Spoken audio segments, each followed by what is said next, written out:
The Style Method Podcast, helping you avoid fashion disasters one sassy tip at a time. Celebrity and high-end personal stylist Amy Salinger dives into style wins, fashion fails, and closet confessions with women of all shapes, budgets, and lifestyles. Expect expert tips, unfiltered advice, and maybe a little tough love, all in the name of great style. It's time to unlock your signature look. Welcome back to the Style Method Podcast, where it is real talk, real style, real you. I'm your host, Amy Salinger, celebrity and high-end personal stylist and founder of the Style Method System. And today, I have a fabulous branding maven joining me. Ruth Ann Rafiq owns her own company, redesigning, rebranding websites for female entrepreneurs, specifically coaches, leveling them up, just like I do, branding them on the outside, right? Taking what's inside their head, taking their inner confidence, who they truly are, their authentic self, and saying, here, this is what you look like in a website. I love everything about this. I loved chatting with another creative female entrepreneur who understands that showcasing your higher up, leveled up self is always going to be the best way to go. So here we have my conversation with Ruth Ann. Welcome. So excited to have you on the podcast. Ruth Ann Rafiq is here, the branding expert maven. Let's give a round of applause. You're supposed to clap for yourself. Come on. We love ourselves on this podcast. Yes, thank you. Thank you.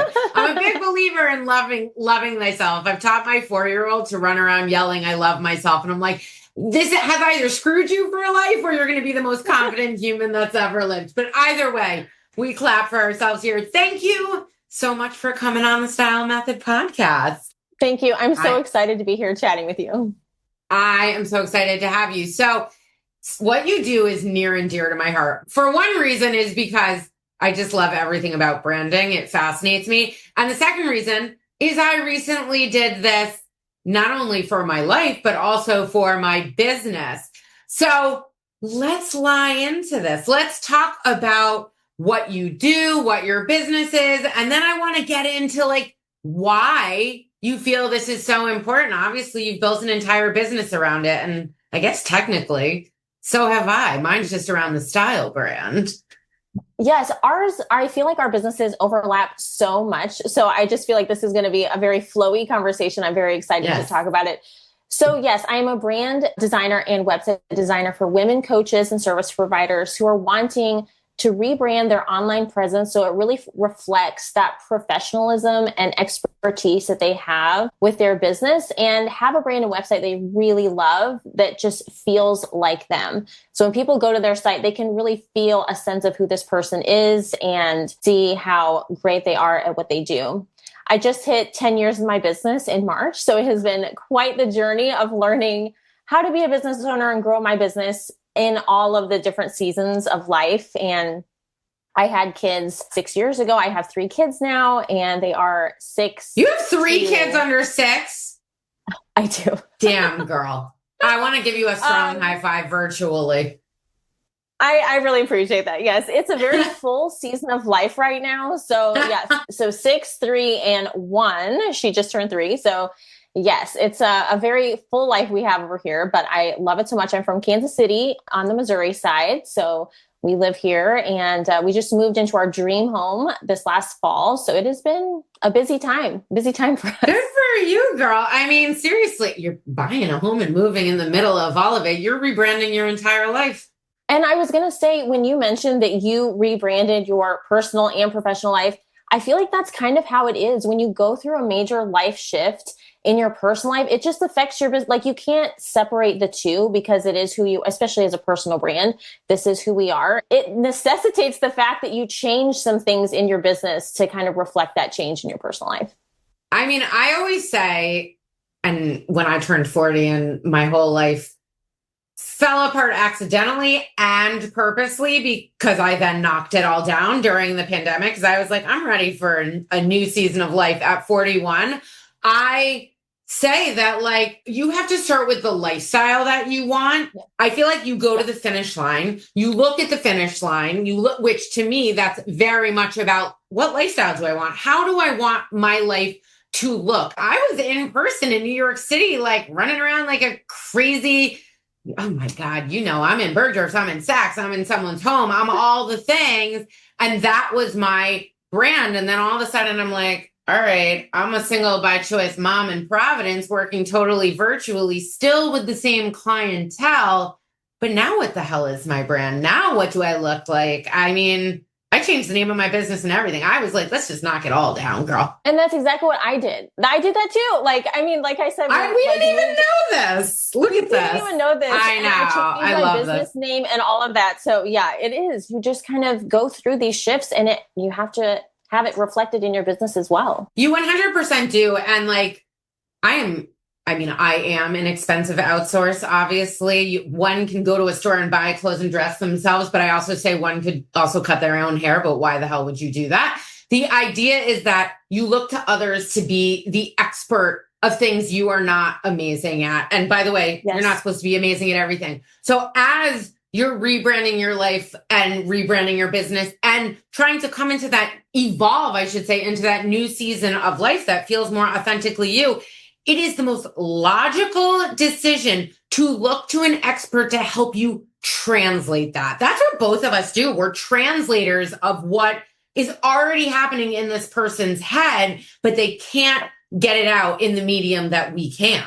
That is exactly right. And that is kind of why I shifted into focusing on rebranding, because so many times as newer entrepreneurs, you start off doing everything that yourself. You're like, oh, I can pick out my own colors. Like I can do my own website. Of course, like I'm a capable, intelligent woman. Of course, I can do this myself. And so I come alongside business owners who are, 4 or 5 years in business, sometimes sooner. It kind of depends on how long it takes them. But they're like, I think I need like an expert to do this for me. Like I've done this before. I've kind of like piecemealed it together. I'm doing the best I can, but I really need some help to make this look how I want it to look. And I just cannot I don't know what the hump is, but I think a lot of it is talent. A lot of it is experience. A lot of it is like time that we've had in our respective industries to get good at what we do. But it's like, I think I just need someone to help me get it to look how I want it to look. Because for some reason it's not there. So that's why I focus on rebranding and I love it. For some reason is that they're not an expert. It's very simple. And I talk to people about this all the time. When you do something all day, every day, you better get good at it. Like it better be something that like someone asks you a question and answers just roll off your tongue. And it also should be like, yeah, I can do it myself. Like I get it. I tried to do my podcast cover by myself and I was like, that looks good. Like I was all proud of myself and shit. And then I had a graphic designer do it. And I was like, what the hell did I do? Like she just made it like level up and literally put that touch of professionalism and did what the professionals do, which is like, these are your colors. These are going to be your fonts, like all the things that like, it looks a little mishmashy when I was doing it. She put that shine on it, which is what you do. What is your like ideal client? What is your, you get all excited. You're like, yes, this is going to be the most fun project ever. I mean, so many types of projects. I'm an Enneagram 7. I don't know if you know that, but I love like a lot of different things. So I am not kind of like, I don't like boxing myself in. I'm extremely creative. So it's really hard for me to say, oh, this one is the best or the most fun. But I've worked with jewelry designers. I worked with a potter. She created pottery and doing her ceramics brand was so fun. I worked with a hair salon last year and that was awesome. Coaches. I love working with coaches. Anyone who really specializes and really produces a high level experience for their clients. I love coming in and just like elevating their whole look of everything, the client experience, and just helping it really rise to that level that they are wanting it to be at. Exactly. Evolving to be exactly who they are capable of being. And you're just like one prong in the wheel of like, let's get you to that next level, which totally takes me to you because I'm so curious. You're saying that you rebranded yourself. And I'm curious what you were and what you have become and what made you transition. And then we'll get into the fashion side of it, obviously. Love it. Love it. So my business for 10 years was our art space, and I was so happy with it. You know, it served me so well during the time, but I was a solopreneur in the beginning. And then I brought in like some white label designers. And last year I was really wanting to grow into an agency model. Like that was like what I thought was the pinnacle of success, is like, if I have an agency, like I will be quote unquote successful. And I think you can be extremely successful as a solo entrepreneur. I don't think that's really talked about a lot in the online space. Like if you are a team of one, you are successful. I just don't hear a lot of people say that. A lot of people say like, if you have the dream team, if you have the agency, that's kind of like, I think it has to do with what you're at, what your goal is, what's your lifestyle, what's your end game. And then it makes decisions for you. 100%. So I think I bought into a little bit of what I was hearing around me, which is never a good thing, because with my own values, it just became very clear that I could not have an agency just because my kids are so little. Last year, I was juggling many projects. I think I was up to like 8 or 9 projects at a time. I was having, team members work with me. It was getting a little bit crazy because I was having to like check their work, and we had to do revisions. I had to do revisions with the designers, and then we had to present it to the client. And so there was I think the agency model is glorified in a lot of ways, and it is wonderful when you have the time and energy to dedicate to it. I just was not there. I did not have the time. And honestly, I was like, I don't really want to be managing designers. Like I love the creative process. Like that's where my heart and soul lives and breathes life. Like I love doing the design, doing the graphics, doing the website design. Like I don't really want to outsource all these fun, beautiful things. I remember I outsourced a project, and it was kind of one of those dream projects, and I outsourced it. I was like, I hate that I had to do, like, I don't want to do that. I want to keep that for myself. So it was definitely a reminder of like, where are my priorities, and like, what season of life am I in? Like, what can I realistically manage? I totally understand. Trust me. My days are incredibly busy, and I am doing the outsourcing thing right now, as well as having a team.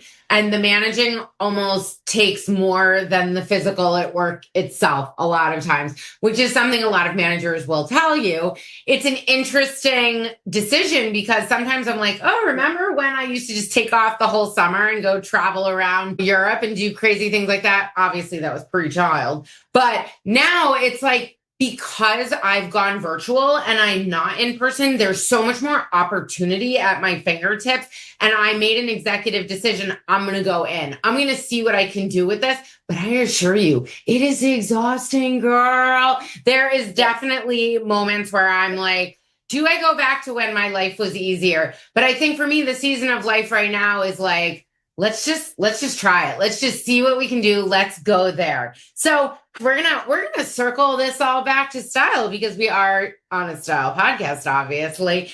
As far as like branding yourself, because that's a huge thing. If you're sitting here being said branding expert, I always make jokes that like, you can't go to a dentist with bad teeth. You can't go to a hairstylist with a bad haircut, and you can't go to a fashion stylist with bad style. You as a branding expert, how much effort do you put into what you're wearing every day? Because you're trying to be a mom to 3 and be an entrepreneur running a business yourself, about specifically branding. How much does what you wear matter to you, and how much thought do you put into that every day with the amount of all the time you have?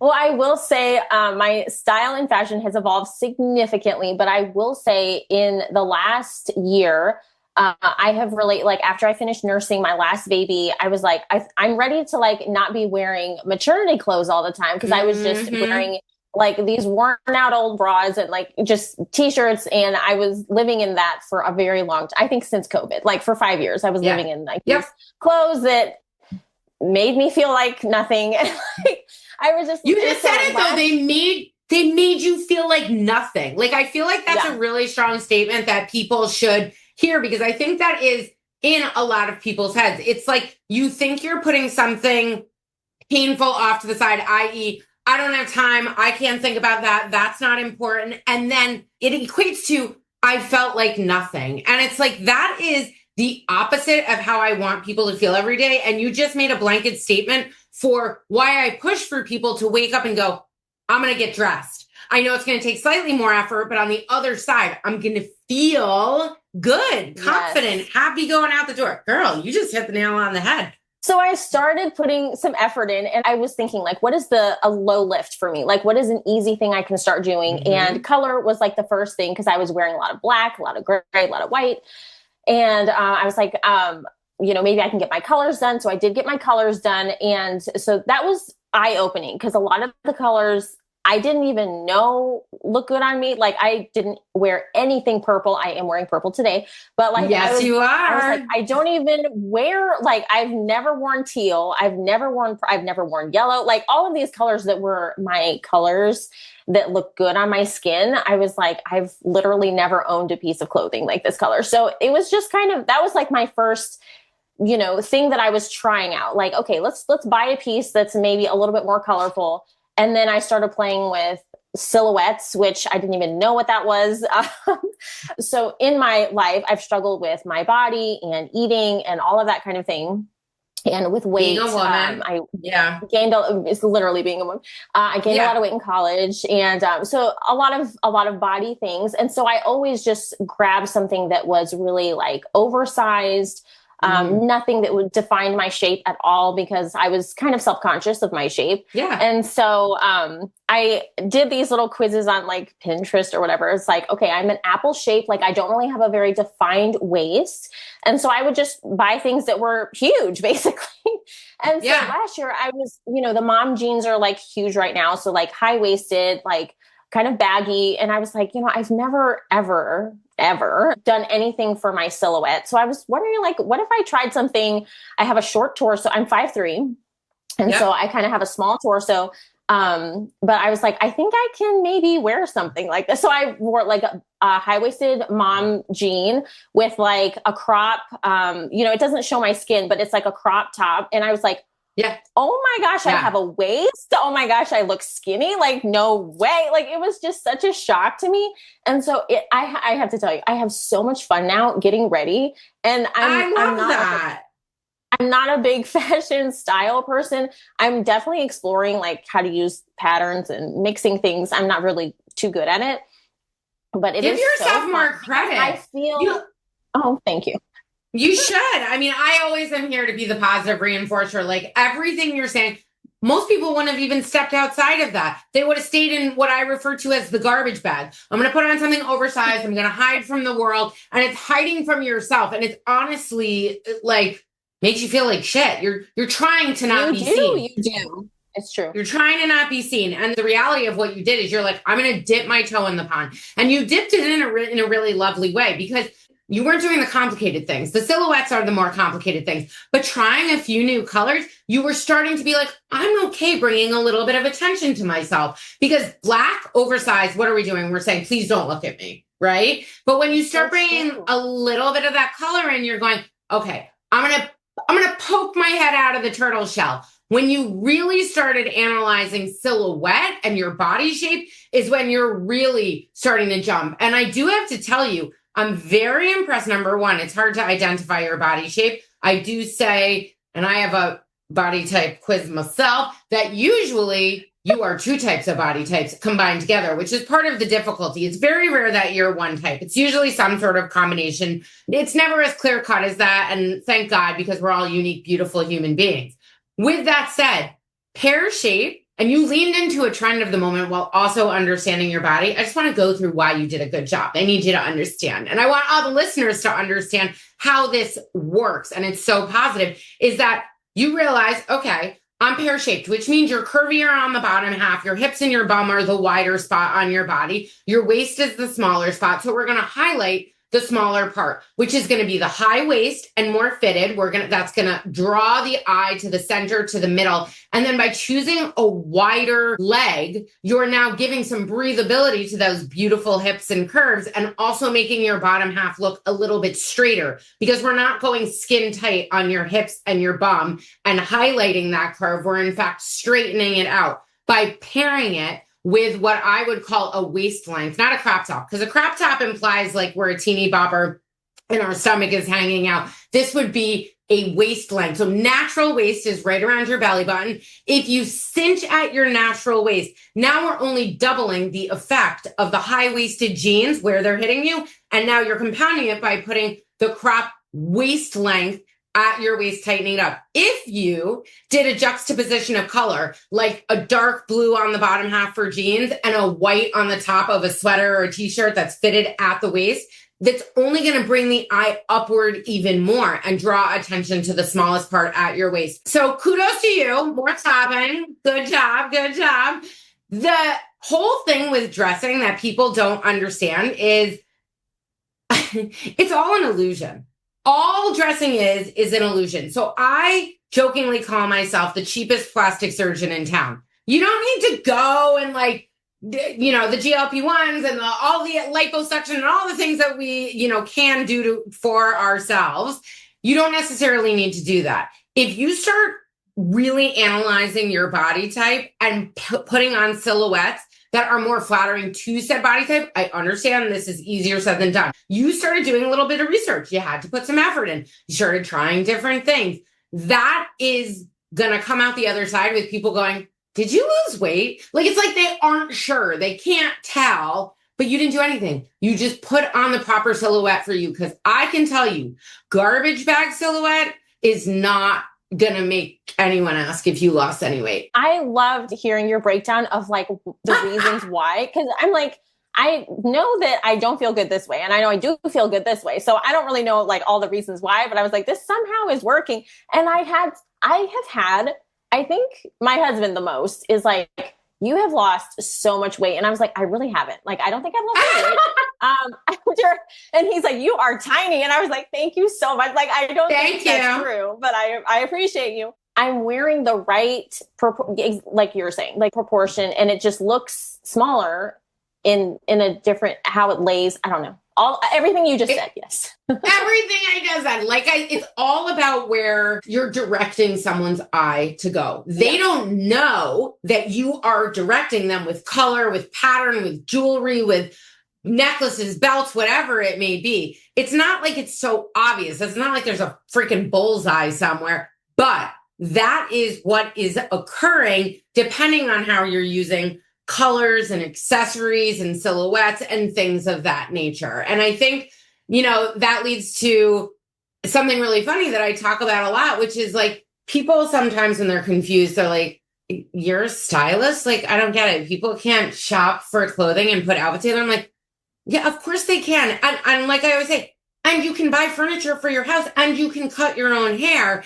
It's the idea of what I'm an expert in. And I would say the thing I am the biggest expert in is I'm a body type expert, because I do think that is the most complicated element. And whenever I get a new client who's like, this is my problem, I'm like, let's take those words right out of your mouth. This is not a problem. It's just that you don't understand the quote unquote solution. So like, having a wide foot, that's not a problem. You just need to know where to shop and what designers work. I've seen everything you can imagine, and I can quickly assess why someone is having trouble with their wardrobe. Maybe you have this body type and you're dressing for a totally different one. Of course you're having trouble, but now I'm going to teach you how to salvage certain things in your wardrobe and how to fill in very specific things in order to utilize what you already own in your closet. So the fact that you went ahead and did this on your own, it really is harder than you think. And so because there's a lot of information on the internet. Holy shit. It like makes it more difficult, but you played and you went there. It does make it tricky. So I am really impressed with you. Actually, now I want to know, you took the style quiz. What style adjectives did you get, Ruthann? So it's so funny. When I did this, I was like, oh my gosh, because this is exactly my design style. When I talk to clients about my style and what they will get, this is literally my design style as well as my personal style. So I am the same person across the board, but minimal, timeless, and sophisticated. Those are my three words. All right. minimal, timeless, and sophisticated, which by the way, are similar to each other. FYI, I would say minimal just means there's not going to be a lot of fluff. We're going to do as simple as possible. And from top to bottom, that's where we're going to go. Sophisticated is like the punch up. That is really going to be like, you might want to add a little bit of structure. You might want to, your pizzazz is going to be elevated. I said pizzazz, but you know what I'm saying. Your pizzazz is going to be elevated. And that leads right into timeless, which means that elevated minimalism is timeless, period. But timeless can be different for anybody. It just depends on your version. But like a classic timeless is going to be easy and simple, accessible silhouettes that you can wear in any decade and nobody's any the wiser. But that's the whole point. Anybody listening, go to stylemethodpodcast.com, take the style quiz. It is your forever filter for your wardrobe. Once you have those adjectives, now, Ruthann, you can take them cleaning out your closet. Does this piece, like you don't know whether you're going to wear it or not, or you're not sure why you're not wearing it. Well, does it match your style adjectives? No, get rid of it. That's why you're not wearing it. It's an outside version of yourself. And the other thing is that once everything in your wardrobe has, is either one or all of your style adjectives, this is when it starts to truly become your style. No matter what you're putting together, you can mix and match it endlessly, and it will always come out the other side is like, oh, that's Ruthann's style. It's an easy filter to use to get to cleaning out your closet, owning things you love that also reflect you. Then it's also a shopping filter. You're out there shopping and you're like, say you're, out on vacation, you run into a store and you're like, oh, I want to buy something fun. And you pick it up and you go, I don't know if this is going to go with anything. We'll start with, is it any of your style adjectives? And if it isn't, then it's not worth filling in when you get home. It just might be that you're drunk on vacation and you're excited about shopping. I have done that before. That's for damn sure. Drunk shopping can be fun on vacation. And then the third one is also styling an outfit. When you're putting an outfit together, you have your style adjectives. Where are you going? What do you want to lean into? And truthfully, you take those style adjectives and maybe you play up the minimalism. Maybe you're going to play up the timelessness. You can lean into whatever you want, but combine it with all things that are about what you're doing. What's the activity? Who's the audience? What's the weather? What's the location? And you think about those things, those four things before you input your own style adjectives into it. And out comes the other side, a fabulous outfit that feels authentic to you. Absolutely. And it's so nice to have those words and to see that this is, if you go to my website right now, you will see all these words like throughout my website, because this is what I'm advertising. This is how I design for my clients. This is kind of the style I design for my clients.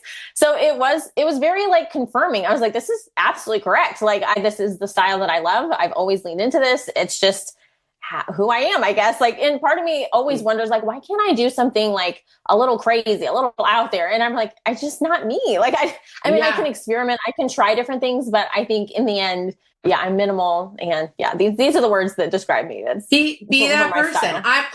Right. Lean into the authentic. And by the way, the same two people could have the same exact style adjectives that are presented totally differently, because it really, listen, the key factor is personality, right? That is the underlying thing for all of it is, who are you? How do you show up in this world? Are you front and center? Are you quieter? What are you doing every day? Like, you can take these adjectives and truly apply them to anything, but who you are changes everything. I interviewed someone who had two of the same style adjectives as me. Mine are casual, glam, and edgy. And she had glam and edgy in there, but she's actually one of my podcast episodes. Oh my God, you should listen to it. She owns a luxury consignment store. So she's like a luxury dealer, as she calls herself. And her style was so over the top and so fabulous. And like, it was like, I looked at her, and this is totally normal. I envied her style, but not like I was going to wear it, but she looked phenomenal. And I so appreciate when people can really, truly be who they are on the inside, put that on the outside, and wear it as confidently as possible. So I love that you now have words to go with what you already knew. So where can people find you and all things about Ruthann and her branding maven expertise? Yes, they can go to my website to find all the things, rebrandwithruthann.com. And I also have a podcast called Rebrand with Ruth Ann. So I would love for you to hang out with us over there. We're about to film it. Who are we kidding? We're about to go on it. And so guess what, everybody? You're going to now go listen to Ruth Ann's podcast. I am super excited about it. I'm going to definitely put it in the notes. So everybody check that out. And what's your social media handle? We're going to flash that across the screen right now. Rebrand with Ruth Ann as well. Everything Holy is God, nice and this easy, is the easiest. I love it. All right.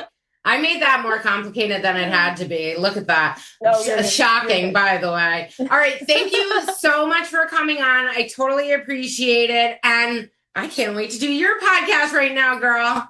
I'm so excited. Thank you so much, Amy. So happy I got to chat with Ruth Ann about all things branding and her personal style, because we are all always evolving. And the fact that she figured out what her personal style was, what her body type was, how to dress that body type, that she stopped doing garbage bag styling and really got into feeling good about herself every day, it's a win. Let's be real. We gave a round of applause for a reason. So if you liked what you heard, please leave us a review. Yes, I'm begging. I'll beg. It's not beneath me.